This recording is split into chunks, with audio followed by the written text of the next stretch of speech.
सुप्रभात दोस्तों।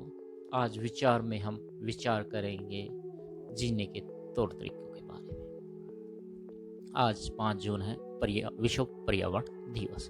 सबसे पहले तो एक तरीका आपको ये बदलना है कि आपके परिवार के जितने भी सदस्य हैं उनके नाम के घर में आप गमले लाइए। यदि आपके घर में 5 सदस्य हैं तो कम से कम 5 गमले आप घर पर लाइए और हर सदस्य को एक एक गमले का नाम दीजिए। यानी ये गमला किसके नाम का है, ये किसके नाम का और ये किसके नाम का।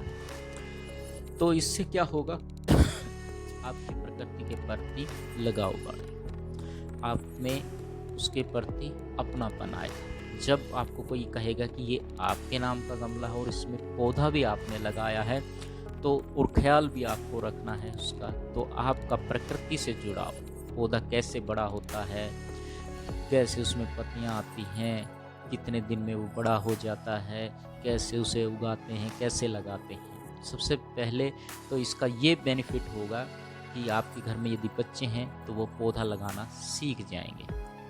और सबसे ज़्यादा अहम बात ये होगी कि जो बच्चा उस गमले की केयर करेगा या अपने गमले की केयर करेगा, उसका पौधों के प्रति आकर्षण और प्रेम बढ़ेगा। वो प्रकृति जब बड़ा होगा तो प्रकृति से प्रेम करेगा।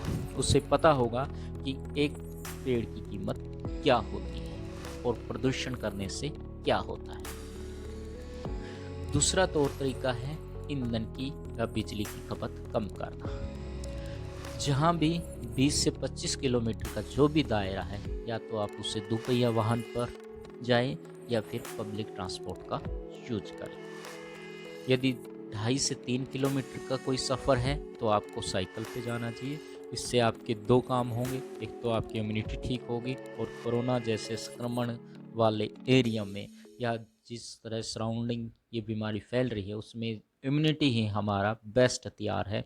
तो आपकी एक्सरसाइज होगी और आपकी इम्यूनिटी भी ठीक हो जाएगी। तीसरा है कि गार्डनिंग। आपको कम से कम 1 या 2 बेल तोरी की, घिया की, जिसकी भी हैं, प्याज हैं, आलू हैं, जो भी हैं, उसके लिए आप एक क्यारी बनाएं। तो कम से कम सप्ताह में 1 या 2 दिन की सब्जियां आप घर में ही उगा सकते हैं यदि आपके पास जगह कम है। उसके लिए आप YouTube का सहारा लीजिए या किसी और चीज़ से बात कीजिए, अपने पड़ोसी से बात कीजिए, किसानों से बात कीजिए या हमसे ही बात कीजिए। हम ही आपको बता देंगे कि आप रूफ गार्डनिंग या फिर घरों में जगह ना होने के बाद कैसे गार्डनिंग कर सकते हैं।